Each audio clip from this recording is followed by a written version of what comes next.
हवेली ज्वाला सिंह के सहन के ऐन अकब में यहाँ सैरा खाने मौजूद हैं जहाँ मेहमान आके रुका करते थे। इस हवेली में 100 से ज़ायद कमरे जो थे वो मौजूद थे। सैफ साहब हमारे साथ हैं। सैफ साहब ये बता दीजिएगा ये सहन के इर्द गिर्द जो है कितने सैरा खाने थे और इस हवेली में जो 100 से ज़ायद कमरे थे कोई तारीख में कोई उसकी मिलती है कि किस हवाले से अमूमन इस्तेमाल किए जाते थे? जैसा कि मैंने आपको बताया कि इस हवेली के अंदर ना 100 से ज़्यादा लिविंग रूम थे या सराय खाने थे।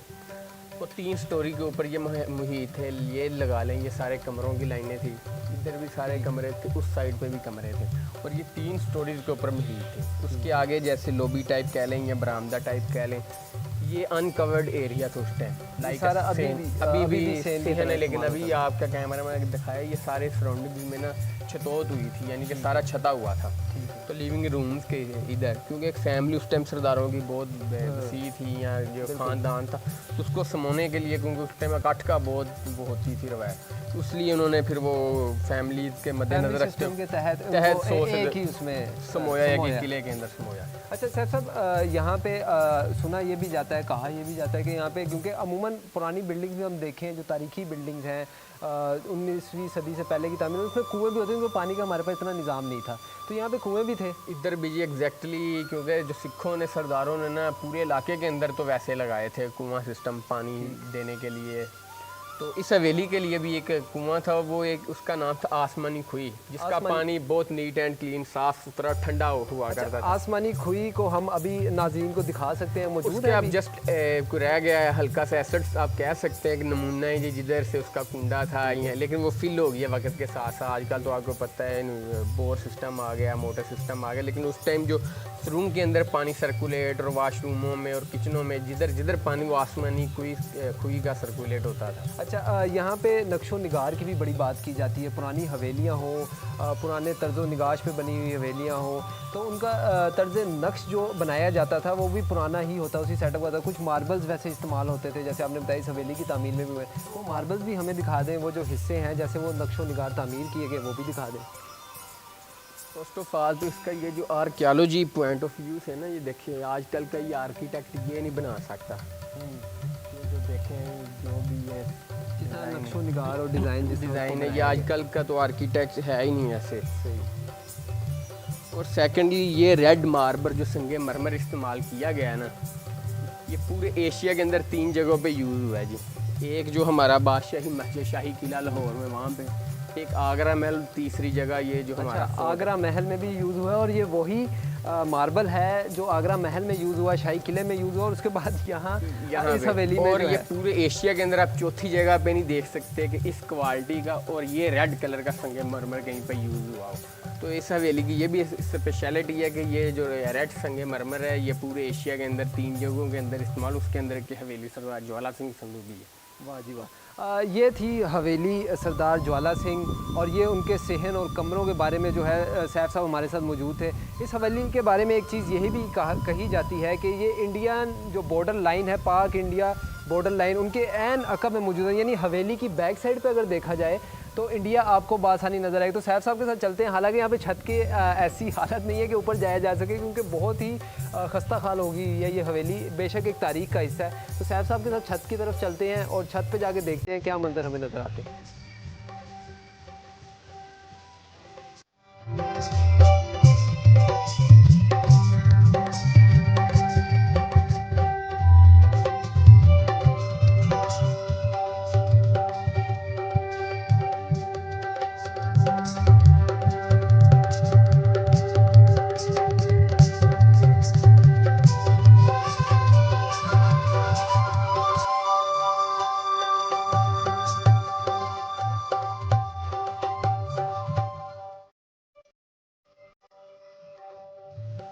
और इधर जो लकड़ी इस्तेमाल की गई है ये लकड़ी है दियार से कहते हैं, और संदल।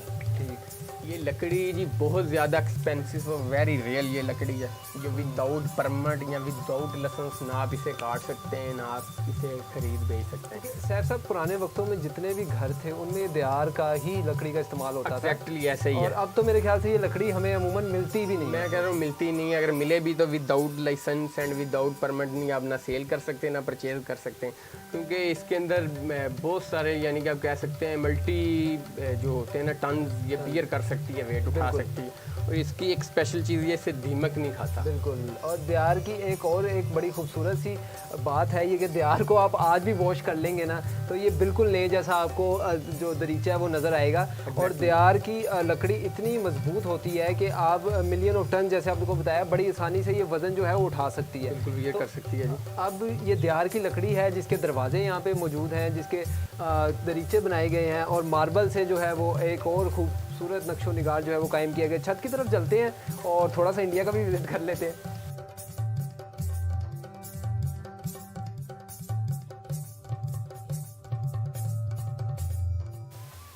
अच्छा सैफ साहब, क्योंकि हम छत की तरफ जा रहे हैं और क्योंकि ये जो हवेली है वो भी इतनी खस्ता खाल हो चुकी है, कहने के मुनद्दम हो चुकी है एक तरह से, बस इसका कोई ओवरऑल स्ट्रक्चर जो है वो मौजूद है। जी जी। तो कोई इंडिया की तरफ से भी कोई पैगाम आते हैं, कोई मुलाकात या कोई इस तरह का सीन? नहीं, वैसे काफ़ी जो सिख यात्रीज हैं, विजिटर्स हैं, इंडिया के हो गए, इंटरनेशनल जो कंट्रीज़ के हो गए, शेंजन कंट्रीज़, कनाडा, काफ़ी व्लॉगर, हिस्टोरियन, फोटोग्राफर आते जाते रहते हैं। चलते हैं ऊपर, अब ऊपर से भी देखते हैं क्या व्यू हमें भी नज़र आता है और आपको भी दिखाते हैं। आइए।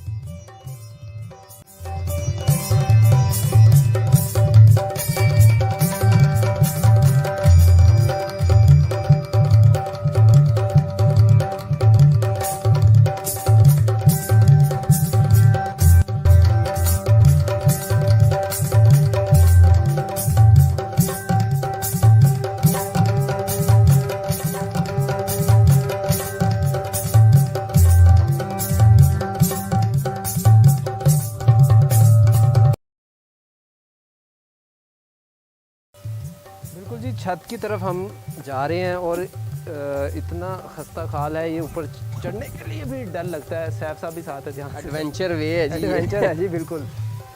छत पे हम आ गए हैं हवेली ज्वाला सिंह की जी। काफ़ी खस्ता खाल रास्ता था और एक एडवेंचर ही कह लें हम। सैफ साहब तो आते रहते हैं, हमारे लिए नया है। सैफ साहब, इंडिया यहाँ से कहा जाता है जी बिल्कुल साथ है, थोड़ा सा हमारे व्यूवर्स को बता दें इंडिया कितना भी दूर है यहाँ से? इंडिया इधर से आप कह सकते हैं जी कोई डिफरेंट जिग जैग इधर बॉर्डर है। जब अंग्रेज़ दौर ने बॉर्डर लाइन खींची है अंग्रेज़ ने, तो वो जिग जैग है। कईयों से बिल्कुल नज़दीक है, कई साइड से गांव से बिल्कुल दूर हो गया। तो आपको अगर कैमरामैन दिखाया तो वो शहरा डला गांव इंडिया का, ठीक है, उधर का वो गुरुद्वारा है। लाहौर हमसे इधर से दूर है, डिस्ट्रिक्ट अमृतसर, गांव पढ़ाना से जो अमृतसर का डिस्ट्रिक्ट है वो just 14-15 kilometre, 14 to 15 kilometre.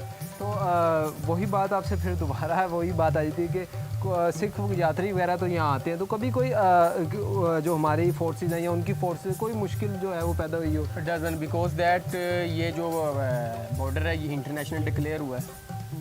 Wagah border से जो अटारी बॉर्डर है कसूता की, इंटरनेशनल, इधर कस्टम वाले इधर होते हैं, एक्साइज वाले इधर होते हैं, आपकी जितनी एजेंसीज एंड ट्रेड इधर से लीगली होती है, इमिग्रेशन डिपार्टमेंट उधर है। सो दैट ये वेरी पीसफुल बॉर्डर है, इंटरनेशनल डिक्लेयर हुआ है। इसके ऊपर जो टर्म्स एंड रूल्स रेगुलेशन वो इंटरनेशनल बॉर्डर, अगर इधर पटाखा भी चल जाए समझें जंग इधर से स्टार्ट हो जाती है। अच्छा, जंग यहाँ से स्टार्ट हो जाती है जी। 1965 में भी बड़ा शोर शराबा रहा होगा यहाँ पे जी, बिल्कुल साथ ही इंडिया है। और ये वही बॉर्डर है जो हमने कहानियों के बारे में भी सुना था कि जहाँ से इंडियन फ़ौज दाखिल हो गई थी, तो ये वही इलाके हैं। सैफ साहब ने भी पहले बताया क्योंकि हवेली की खस्ता हाल होने में उस जंग का भी बड़ा किरदार रहा। तो मेरा कैमरामैन अगर आपको दिखा सके सैफ साहब, थोड़ी सी अगर जगह मिले तो वो सामने एक गुरुद्वारा है, बिल्कुल सामने एक गुरुद्वारा, वाइट रंग का गुरुद्वारा है। वो गुरुद्वारा जो है वो इंडिया में मौजूद है, वो गुरुद्वारा इस वक्त इंडिया में मौजूद है। और यहाँ पे बॉर्डर लाइन क्योंकि जिग-जैग तरीके से खींची गई है और ये जो हवेली यहाँ पे मौजूद है इसके बिल्कुल अकब में जो है वो इंडिया मौजूद है, बिल्कुल साथ इंडिया लगता है। सर साहब, थोड़ा सा मुझे ये भी बता दीजिएगा कि हमने छत विज़िट की, हमने मुख्तलिफ सरा खाने विज़िट किए, हवेली का सहन विज़िट किया, थोड़ा सा मुझे बताइएगा इसके अलावा कोई हमने एक रास्ता कोई ऐसा सुना था जी कि कोई रास्ता इंडिया को भी निकलता है, कोई ऐसी हवेली में ऐसा कोई मकाम है, ऐसी कोई जगह है? ये जी जो बेसमेंट है ना, ये हम अकॉर्डिंग टू एल्डर्स सुनते आ रहे हैं और जो हिस्ट्री की बुक्स के अंदर हैं, जो बड़े बुजुर्ग हैं इधर से, वो कहते थे जी जो सुरंग है ना तय खान, उधर से रास्ता जाता था जो शालामार बाग वाली नहीं सुरंग, उसके साथ लिंक करता था।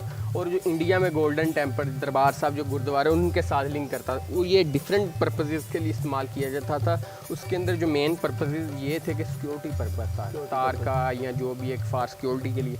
और सेकेंडली सरदारनियाँ बापर्दा हो गए, उस टाइम पर्दे का बहुत रुझान था। सरदारियाँ बापर्दा होकर अपनी इबादत गाहों में जा सकें, प्रेयर अदा कर सकें, इबादत अदा कर सकें, और इसके अलावा शॉपिंग करने के लिए जा सकती हैं। और एक मेन पर्पज़, जैसे मैंने आपको पहले बताया, सिक्योरिटी पर्पज़ के हवाले से जी। सांधू साहब, यहाँ पे हमें जो सैफ सांधू साहब हैं वो बता रहे थे, ये ओवरऑल व्यू है जी हवेली का। ज्वाला सिंह हवेली है। अमूमन वही बात आती है कि सकाफती विरसा है, बुरे हाल में तो आ चुका है, लेकिन अभी भी तारीख़ यहाँ की ईंटों में मौजूद है जी। यहाँ पे बहुत सी ऐसे, आप सामने मेरा कैमरामैन दिखा सके, कुछ ऐसे सीढ़ियाँ मौजूद हैं जो छत की तरफ जा रही हैं। और इस हवेली की एक और ख़ूबसूरत ये बात है, कहने को तो ये हवेली है, लेकिन क्योंकि एक आर्मी जनरल की ये हवेली थी और इसको तामीर, जो इस हवेली को तामीर किला नुमा शक्ल में किया गया था जी, ताकि जो बाहर से हमले या इस टाइप की कोई चीज़ हो, लुक वही आए जी, एहसास वही हो कि आप किसी किला नुमा जगह पे खड़े हैं। हालांकि ये उनका अपना घर था जो उनके इस्तेमाल में था। सैफ साहब, कुएं की तरफ चलते हैं और जो तय खाने, जो सुरंगें हैं इंडिया को निकलती हैं, वो भी आपको दिखाते हैं जी। आखिरी सेगमेंट है इस वीडियो रिपोर्ट का, वो भी आपको दिखाते हैं, विज़िट कराते हैं कि वो कैसी सुरंगें थी और वहाँ पे क्या क्या चीज़ें जो है वो आज भी मौजूद है, और तारीख जो है वो हम सैफ साहब से साथ साथ जानते हैं जी। आइए।